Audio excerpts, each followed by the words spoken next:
at this point? Well, I don't go into it with any preconceived notions.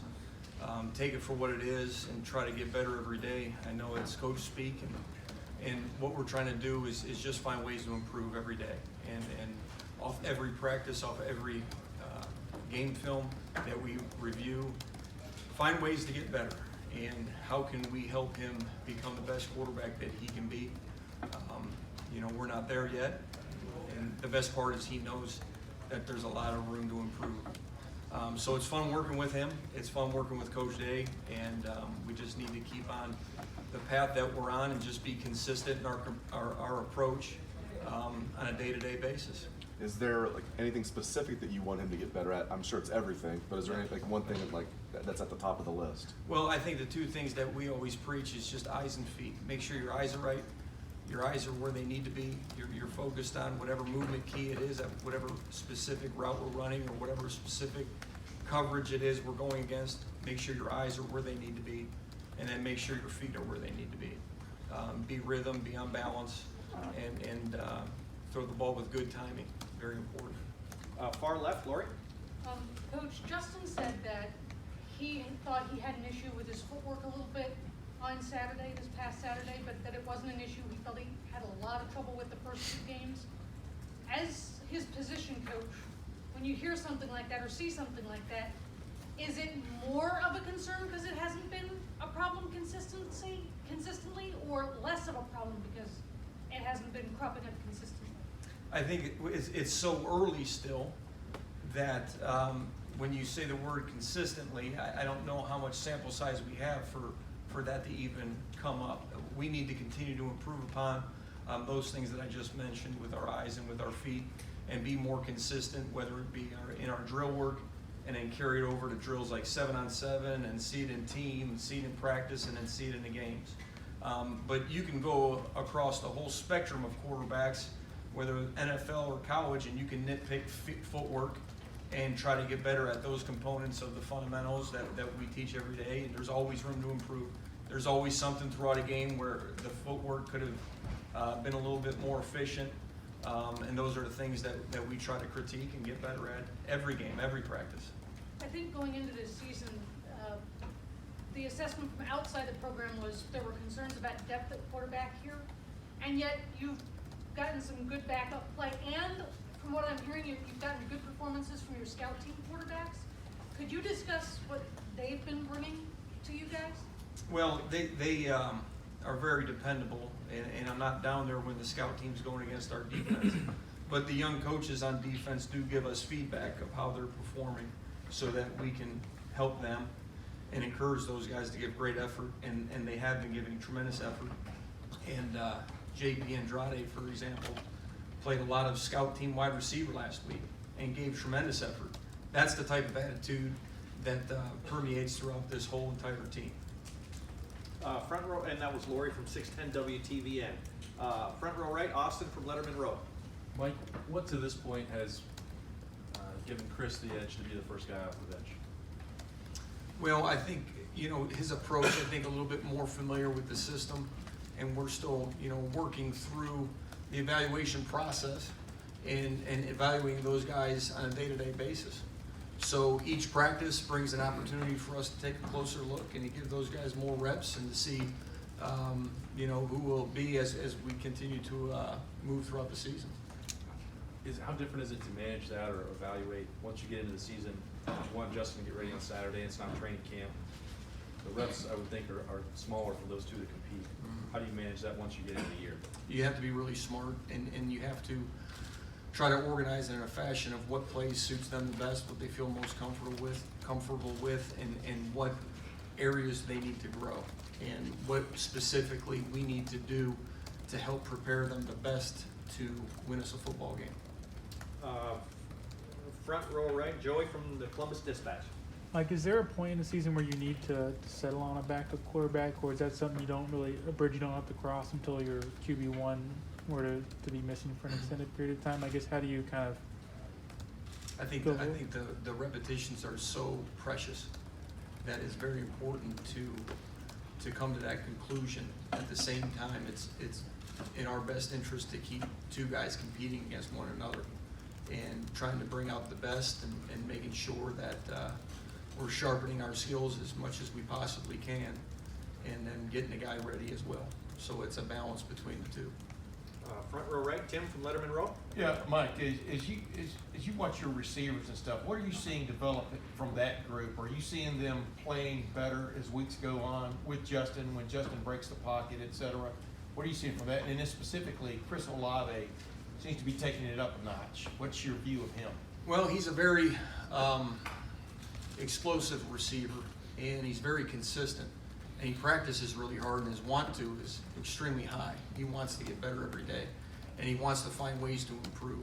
And I think that group has a very unique style in the fact that we have a lot of experience and we have some youth. And I think the mentorship is very strong in that group. And the younger guys understand that there is a lot of room to grow, and there is a lot of room to learn and to continue to develop their skills. And so they look up to the experienced guys in that room, and they're learning from those guys, and the older guys are mentoring them. So I think it's a good balance with youth and experience, and I think that's making for a really, really strong unit. Yeah, and one of the things, you got a wife and young daughter, right? I mean, Yes. when you go home on a Saturday night and you get a chance, do you watch a lot of football? Do you try to pollinate the flower, you know what I mean, a little bit, your own brain, et cetera, as you're watching? I mean, that didn't come out right, but you know what I'm saying. I was wondering. Yeah. Are you trying to learn every week when you get a chance to watch other college teams play? The TV's always on, and it's football, and I'm having a new remote. When you move, you're not used to the remote. Yeah. So we got a last channel on the remote, and the last channel doesn't mean back. So it's got me all jacked up, so I keep on yelling at the TV. But yeah, I'm trying to watch as many games as there are on, and spending time with the family, and it's all fun. And now that we're back home, we usually have a big crew at the house, and we're hosting somebody, so it's a bunch of fun, and happy to be back and have a lot of family around after the games. It's awesome. Fourth row middle, Patrick from 247 Sports. Yeah, Mike, how have you seen Justin grow as a leader since he's been here 8 months now, played in 3 games? Just how has that grown? I know that was an important thing you guys talked about before the quarterback battle. It looks like he's taken some strides that way. I think every leader on a team needs some street credit. I think you have to produce to a certain amount of degree, and he's produced, and I think he feels more comfortable commanding the troops and taking control, and I think that confidence has always been there, but now it's outward. It's more outward. It's not just an inner confidence. I think people can see that, and he's got a I don't know if you call it a swag or just a presence about him that I think players take to, his teammates take to, and there's just I don't know if comfort is the best word, but there is that reliance in your teammate, and the confidence that they have in him and that he has in them as well. And it's a two-way street. And I think his confidence is building in his teammates, and his teammates are building confidence in him, and it goes back and forth, and that creates a very strong unit and team. And I think that's can continue to build. I don't think that the leadership amongst with the quarterbacks is where it needs to be. It needs to continue to grow, and that starts with our room. And this is a long journey that we're on, and we need to continue to work every day at it. Second row right, Tony. Mike, the running game's going really well, which has seemingly made the under center play action stuff really effective right now. How would you assess that whole deal right now with that? It starts up front with our guys up front. They're doing a great job coming off the ball and establishing the line of scrimmage. And our tailbacks are doing a great job coming downhill as well. I think anytime that you can line up under center and allow your tailback to get a full head of steam and hit his gaps and be able to have a little bit different viewpoint, getting the ball deeper and getting them downhill, it can help your run game at times, depending on your schemes. And I think Coach Stud, all the coaches have done a great job in that room, Coach Wilson included, Coach Alford, getting the right schemes married up with what we're choosing to run. you know, and that's a big component of it as well. You don't want to spread yourself too thin. You have to have your majors and really try to focus on those particular schemes and not be too broad, because then you get, you know, you're a jack of all trades, master of none. And so those guys need a lot of credit, and the guys up front are doing an extremely great job of coming off the ball and mauling people. We need to continue to do that. And it starts in practice. Our guys practice really tough. They practice with great effort, and you know, it's fun to see that growth. We got time for 2 more questions. Front row left, Mitch. Hey, Mike, I understand, you know, the focus on getting better every week, but when you have this type of schedule where you have the first 3 games like you did, and you have another one like this before you get into the meat of the Big Ten, how difficult is that to keep the players on task and keep the focus on, you know, getting better? I think Coach Day does a tremendous job of getting the players' attention in his meetings, and he has a way of addressing a team that keeps it very energetic and purposeful. But I think the biggest thing with this team is that when we practice against our defense, you can't hide. We compete at a very high level on Tuesday, on Wednesday, on Thursday, and we go good on good, and that helps. Regardless of the opponent, we're getting better. We're forcing, with that competition, we're forcing each side of the ball to get better, pinning each other against each other to create that competition. And I think that's really important, and that's what goes on here. So regardless of the opponent on Saturday, it's the process of Tuesday, Wednesday, Thursday, good on good, great reps, full speed, toughness, effort, and you see good results. And final question, second row left, Bill. Like, for the average college quarterback, I guess, how difficult is the throw from far hash to outside the numbers?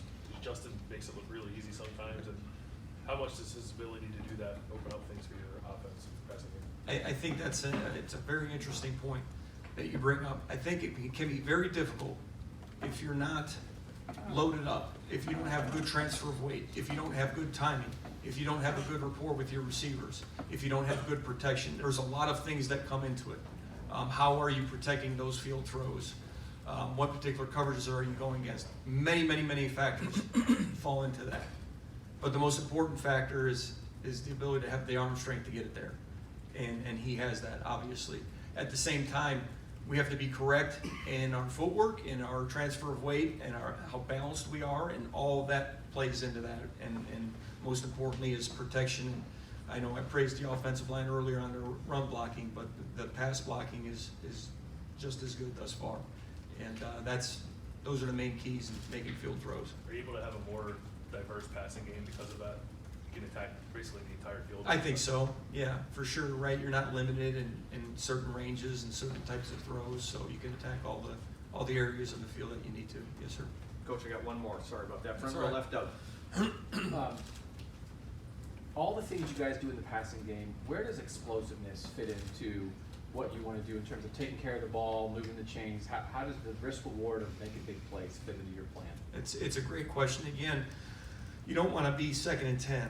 So there's got to be that understanding that big plays will occur, and what situations, depending on who you're going against, what coverages they run, those situations kind of, I don't want to say fall into your lap, but certain situations there's a higher percentage for more explosive play than others.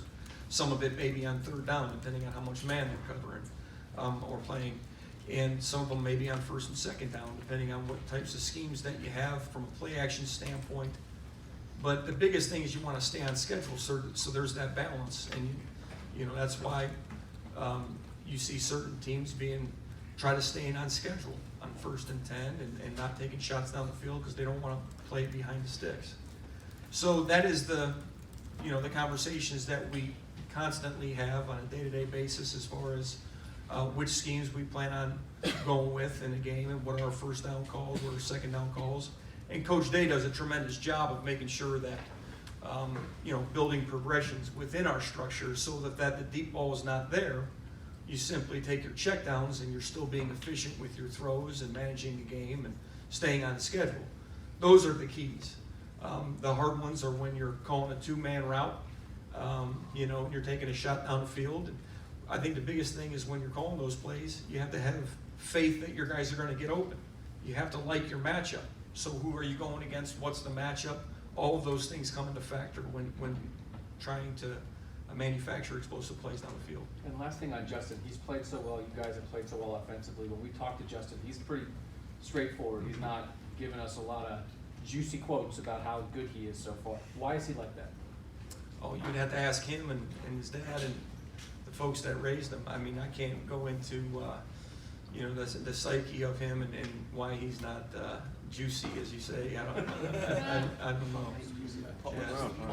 don't know. I think right now he's probably just trying to make sure that he's saying the right things in the media and doing the right things and gaining the respect of the fan base and his teammates. And he knows he hasn't arrived yet. It's early, and there's a lot of work to be done. And I think the personality will naturally come. And I don't think you can force something like that. And I think he's doing the right things of just being himself. And that's all he needs to do. Great. Coach, thank you very much. Thank you, guys. Holiday flowers.